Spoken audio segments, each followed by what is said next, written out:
Hello, everyone, and welcome to the Employee's Guide to Reasonable Workplace Accommodations. I'm Erin Metz, a Senior Accessibility Specialist with the Disability Equity Office, and I'll be guiding you through today's workshop. Our agenda today covers the interactive process and reasonable workplace accommodations, some case studies about workplace accommodations, and some frequently asked questions with their answers. The University of Michigan is committed to fostering an inclusive environment where accessibility and the needs of individuals with disabilities are prioritized, ensuring equitable opportunities for all members of our diverse community. And that's why we're so happy to have you here today. So, to start off, we'll talk about reasonable accommodations and what it looks like to engage in the four-step interactive process. To start, let's understand what we mean by the word disability. Under the ADA, a disability is a physical or mental impairment that substantially limits one or more of major life activity.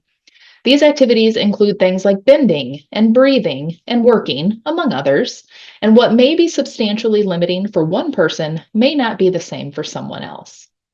It's important to note that you don't need to currently have a disability. So if you have a record of this type of impairment or are regarded as if you do, you are covered under this definition.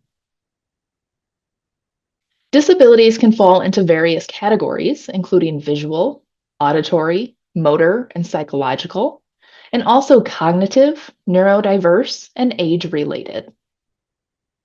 But the most common disabilities are non-apparent, or what some people call invisible disabilities. Non-apparent disabilities can be apparent at times with a visible component that we're able to identify, though some are non-apparent, such as chronic conditions, and there are those then that manifest in both apparent and in non-apparent ways. It's important to remember that disability itself is a spectrum of experiences, and it can change over time. Disabilities can become progressive, they can wax and wane, or they can also be temporary. When discussing the interactive process, the responsibility for accommodating is a shared one. Employees are expected to explain the limitations that they face due to their disability and suggest preferred accommodation options while being open to alternatives. Employers, on the other hand, must consult with employees about their limitations and needs, consider the employee's accommodation preference, but also explain how an accommodation for an employee can impact the unit operations. Everyone is responsible for making decisions based on facts rather than what could happen, and all while engaging in a good faith effort.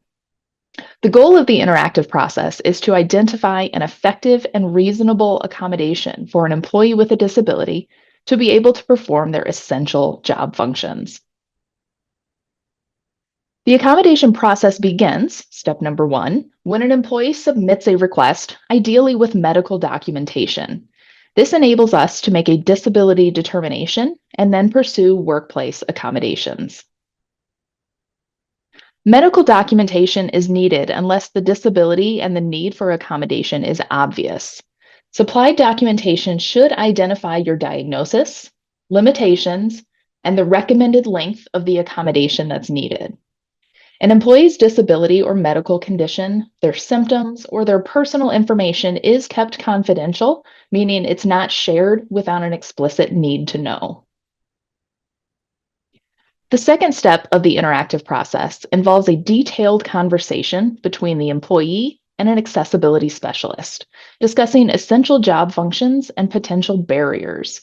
We use this opportunity to explore and consider accommodation options. One of the things that we'll talk about in depth is those essential job functions, those tasks that are critical to the role, where when we remove them, it would fundamentally alter the job or the program of that employee's. So let's talk about essential job functions in depth. An essential job function is a duty that an employee has to perform. They're not those incidental, extra, or secondary job duties. So some examples of essential job functions would be a truck driver who must have the ability to operate and drive a truck. Another example, an office assistant must be able to enter information into a database.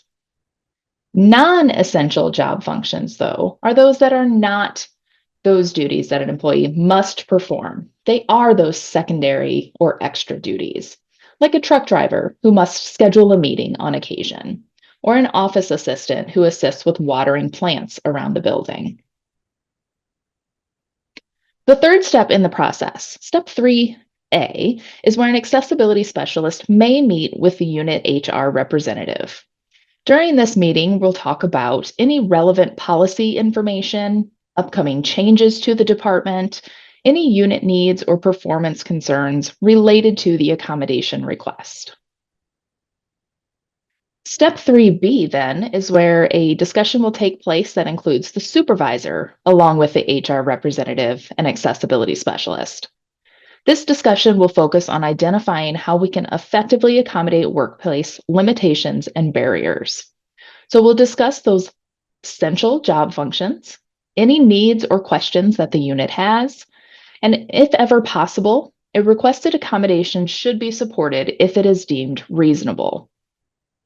The interactive process is not always linear, and there may be instances where steps 2 or 3 can be repeated. The final step in the process is when all gathered information is reviewed to determine the most effective accommodation, when then everyone will receive documentation outlining the accommodations agreed upon. There may be instances where a reasonable and effective accommodation cannot be identified. For example, if the only effective accommodation requires the removal of an essential job function. In these cases, there still are other options that can be available, such as reassignment to a different position, short or long-term disability leave, or other benefit programs. There are a lot of different examples of accommodations, but we'll go over just a few, like modifying or providing equipment, like sit-to-stand desks or ergonomic equipment and chairs, modifying an employee's work schedule to provide for flexible start or end times, additional break periods, or use of a hybrid schedule, providing accessible software like speech to text or organizational programs, or altering a uniform or someone's attire to allow headwear or facial hair or fabric modifications.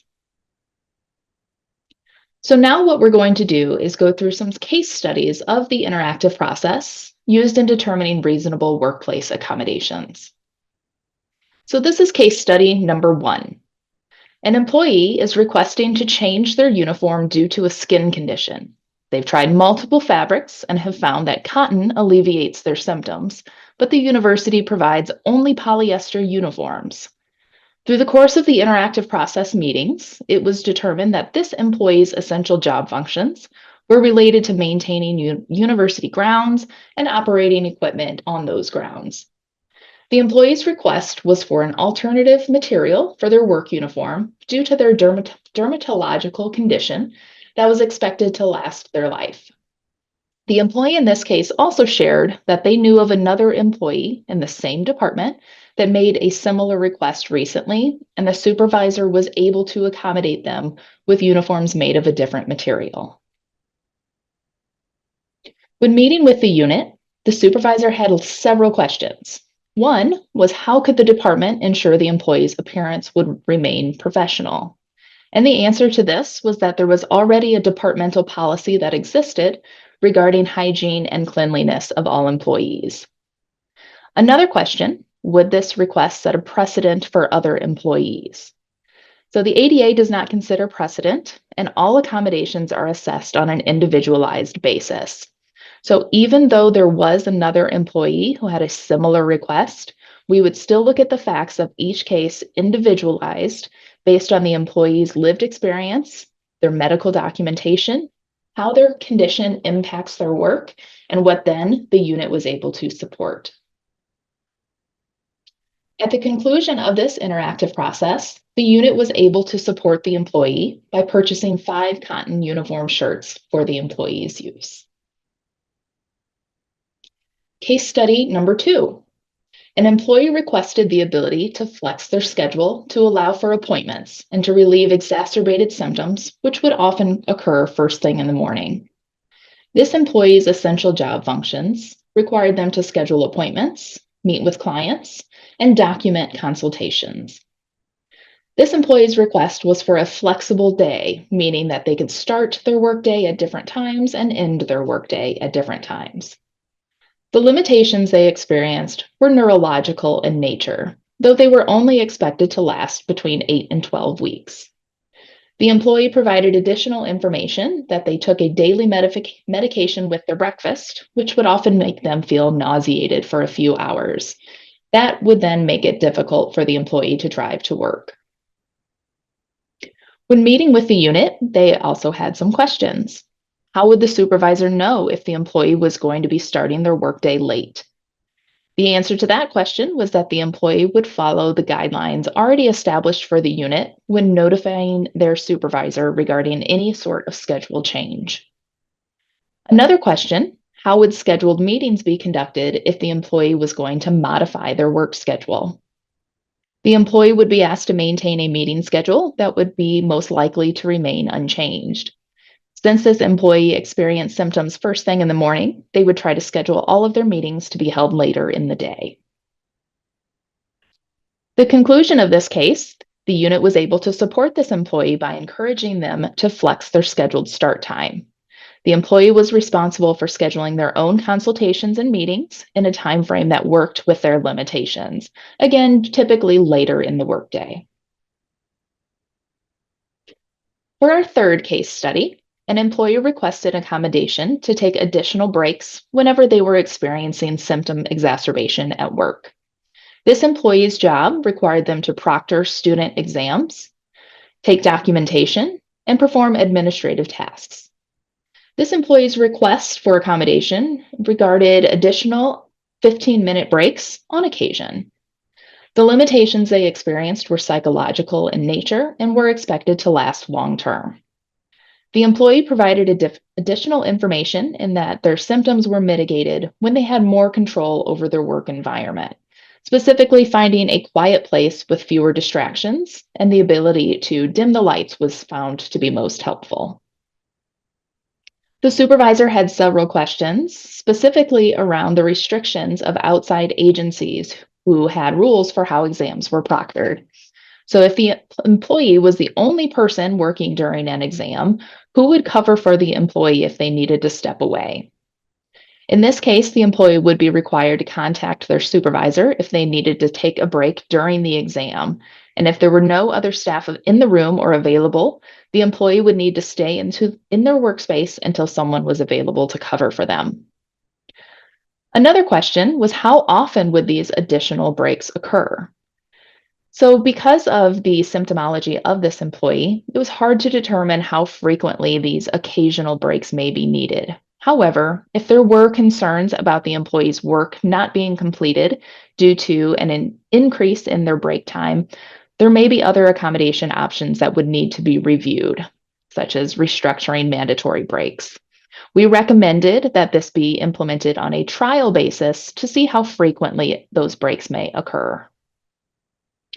The accommodation that was able to be provided for this employee was the unit was able to support them by providing those additional break periods throughout the day and on an as-needed basis. So now we'll move into some of the most frequently asked questions we have around workplace accommodations for employees. The first, when should an employee request an accommodation? In a perfect world, this would be before the employee starts to experience performance issues. But also, whenever there's difficulty performing the employee's essential job functions because of their disability. So realistically, this should be as soon as the employee realizes that there's an issue and that they know they need help because of their condition, but there really is no specific time requirement. It is important to note that accommodations are not retroactive. We have heard from supervisors, though, that sometimes their employees are performing very well and sometimes even exceeding workplace expectations. So, why are they requesting an accommodation? In these situations, we like to note that employees should try to receive support before there are performance or productivity problems. Otherwise, it can lead to things like burnout, the use of lots of sick days, or a need for leave. So often an employee is performing well while they're working, but at what expense? So sometimes those employees could be masking their symptoms and hiding limitations to continue to be able to perform well, but it's generally not a sustainable practice. So again, we recommend that employees request accommodations as soon as they notice that they're starting to have difficulty. Another question we often receive is, what happens if I don't have medical documentation? Can I still request accommodations? In most cases, medical documentation is required, but there can be exceptions that are on a case by case basis. Some of those instances could be that someone has just moved, even from a foreign country, and they can't contact their prior physician.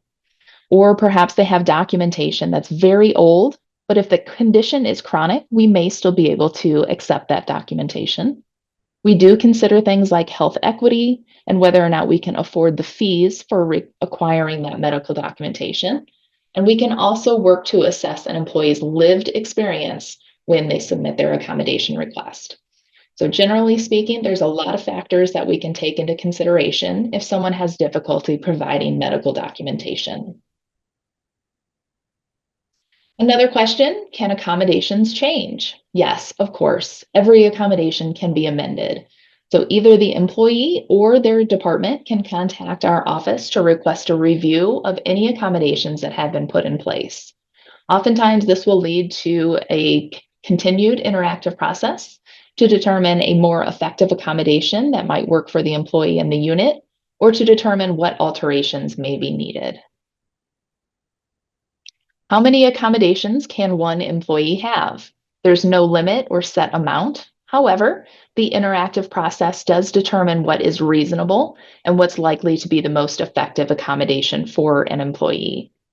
We have to consider if the accommodation can fundamentally alter the job or the process of the unit, and we may need to consider if a request creates a direct threat to health or safety or creates an undue hardship. But generally speaking, there are no limits to what types or how many accommodations an employee can have. How does an employee request an accommodation? So there's no magic words, and a request does not have to be submitted in writing. What they're intended to do is put their employer on notice of the need for help. So something like, I need help with getting to work on time. That is an accommodation request. So an employee can speak directly to their supervisor, they can talk to their unit HR representative, or they can contact the Disability Equity Office when they find that they do need help fulfilling their job duties.